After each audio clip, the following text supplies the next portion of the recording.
Bendiga, mi nombre es Isaí Castro, estudiante del Seminario Evangélico Pentecostal de las Asambleas de Dios,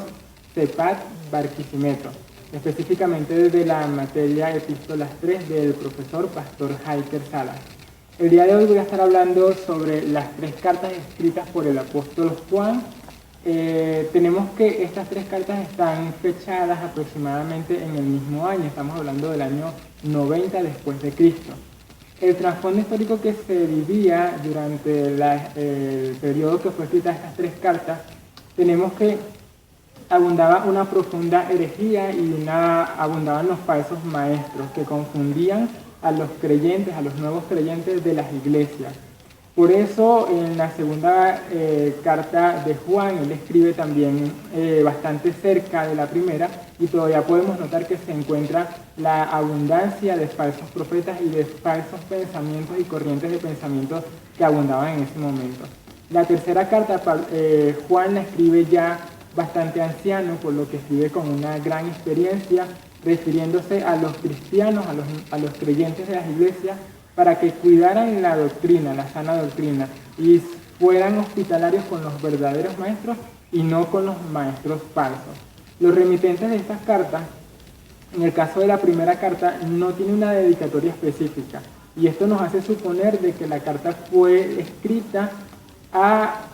un sinnúmero de personas, o sea, no fue destinada a una persona en específico, sino que fue escrita como una circular, es decir, a las iglesias que estaban cercanas a Éfeso posiblemente.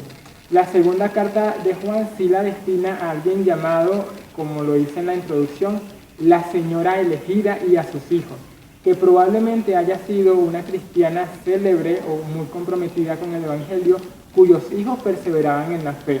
O también hay otro pensamiento que es que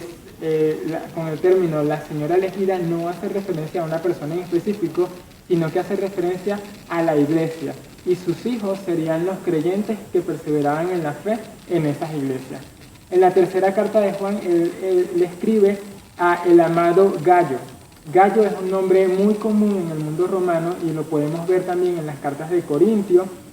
en Macedonia y en Derbe, que se encuentra varias veces mencionado este nombre. Sin embargo, la persona a la cual escribe Juan en esta carta no guarda ninguna relación con los nombres anteriores, por eso no podemos determinar a quién fue escrita directamente la carta, pero podemos asegurar de que era un cristiano comprometido con las iglesias, posiblemente uno de los líderes de las iglesias de Asia. El propósito de estas cartas, en la primera carta, Juan se enfoca en darle seguridad a los cristianos,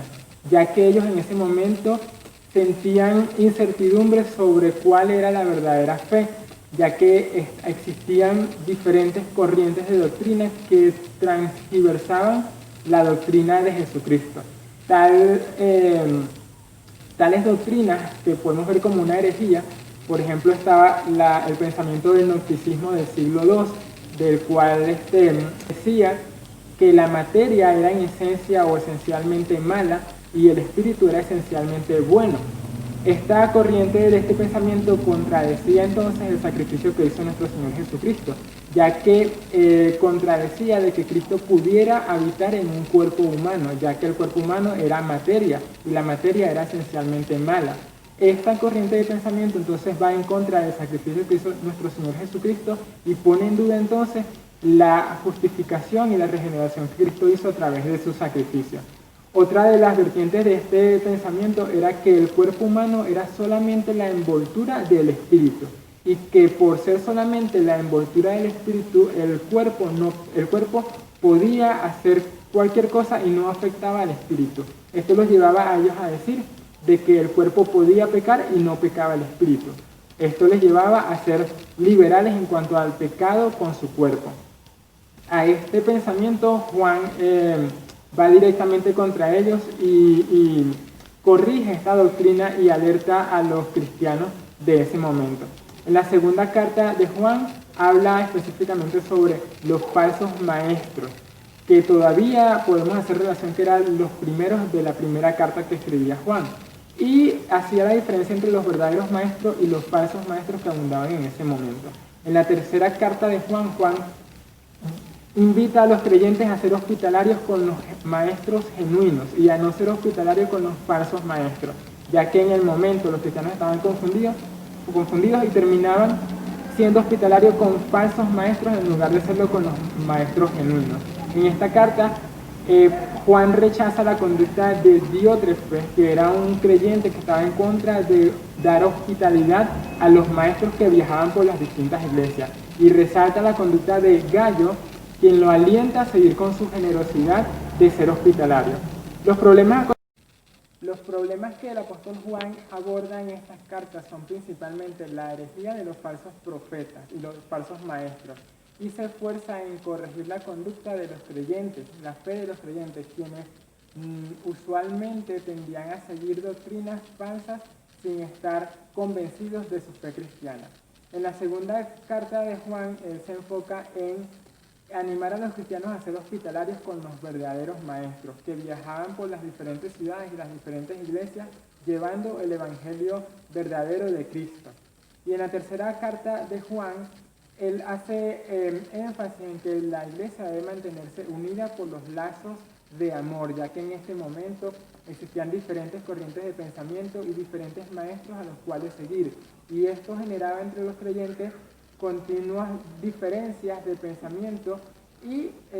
Juan invita a los creyentes a mantenerse unidos y a dejar las ambiciones personales y los celos,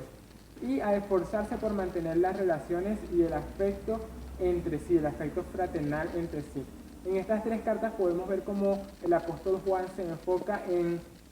alertar a la iglesia referente a los falsos maestros, quienes confundían continuamente a los creyentes.